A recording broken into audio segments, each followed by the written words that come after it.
Pulimurugan വേണ്ടിയെടുത്ത loan ഇതുവരെ അടച്ചു തീർന്നിട്ടില്ല. വെളിപ്പെടുത്തൽ അന്തം വിട്ട് മോഹൻലാൽ ഫാൻസ്. നിങ്ങൾ ആദ്യമായിട്ടാണ് ഈ ചാനൽ കാണുന്നതെങ്കിൽ എല്ലാവരും ഒന്ന് സബ്സ്ക്രൈബ് ചെയ്ത് ബെല്ലൈക്കൺ അമർത്തുക. മോഹൻലാലിൻ്റെ ഏറ്റവും വലിയ തിയേറ്റർ ഹിറ്റുകളിൽ ഒന്നാണ് പുലിമുരുകൻ. മലയാളത്തിലെ ആദ്യത്തെ 100 കോടി ചിത്രം എന്ന അവകാശവാദവും പുലിമുരുകനുണ്ട്. എന്നാൽ ശരിക്കും 100 കോടി ക്ലബ്ബിൽ കയറിയിരുന്നോ പുലിമുരുകൻ എന്നുള്ള സംശയമാണ് ഇപ്പോൾ ഉയരുന്നത്.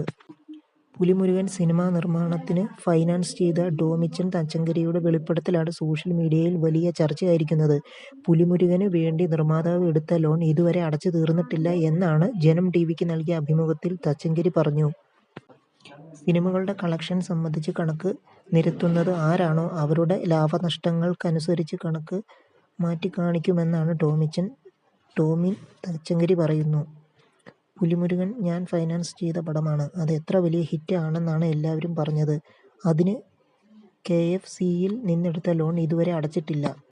ഇത് നിർമ്മാതാവിനോട് ചോദിച്ചപ്പോഴാണ് അദ്ദേഹം പറയുന്നത്. കാര്യങ്ങൾ എല്ലാവരും പറയുന്നത് പോലെ അല്ല എന്ന് അദ്ദേഹത്തെ തനിക്ക് വ്യക്തിപരമായി അറിയാവുന്ന ആളാണ്.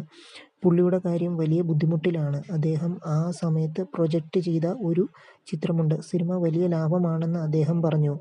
തൻ്റെ കയ്യിൽ നിന്ന് കടം വാങ്ങിയിട്ട് കാണിക്കുന്ന കണക്ക് വ്യത്യസ്തമാണ്, ടോമിൻ തച്ചങ്കരി പറഞ്ഞു. അതേസമയം ടോമിൻ തച്ചങ്കരിയെ തള്ളി പുലിമുരുകന്റെ നിർമ്മാതാവ് ടോമിച്ചൻ മുളകുപാടം രംഗത്ത് വന്നിട്ടുണ്ട്. പുലിമുരുകൻ ലാഭകരമായിരുന്നുവെന്നും സിനിമയ്ക്ക് വേണ്ടി എടുത്ത ലോൺ 2019 അടച്ചു തീർന്നിട്ടുണ്ടെന്നും അഭിമുഖത്തിൽ ടോമിച്ചൻ മുളകുപാടം പറഞ്ഞു. പുലിമുരുകൻ നേടിയ 100 കോടി എന്നത് നികുതിയും തിയേറ്റർ ഓഹരിയും അടക്കമുള്ള മൊത്തം ബിസിനസ് ആണ്. അതിൽ ഓവർസീസ് കളക്ഷനോ OTTയോ ഇല്ലെന്നും കേരളത്തിൽ മറ്റു സംസ്ഥാനങ്ങളിലുള്ള കളക്ഷൻ മാത്രമാണെന്നും ടോമിച്ചൻ മുളകുപാടം പറഞ്ഞു. പുലിമുരുകന് ആദ്യം ബജറ്റ് പറഞ്ഞിരുന്നത് 20 കോടി രൂപയായിരുന്നു. എന്നാൽ ബജറ്റ് ഇരട്ടിയായി. 100 ദിവസം പ്ലാൻ ചെയ്ത സിനിമ 210 ദിവസം എടുത്താണ് പൂർത്തിയാക്കിയത്. അതോടെയാണ് ബജറ്റ് ഇരട്ടിച്ചത്. KFCയിൽ നിന്ന് 2 കോടി അടക്കം പല സ്ഥലത്ത് നിന്നായി പണം എടുത്താണ് പുലിമുരുകൻ പൂർത്തീകരിച്ചത്.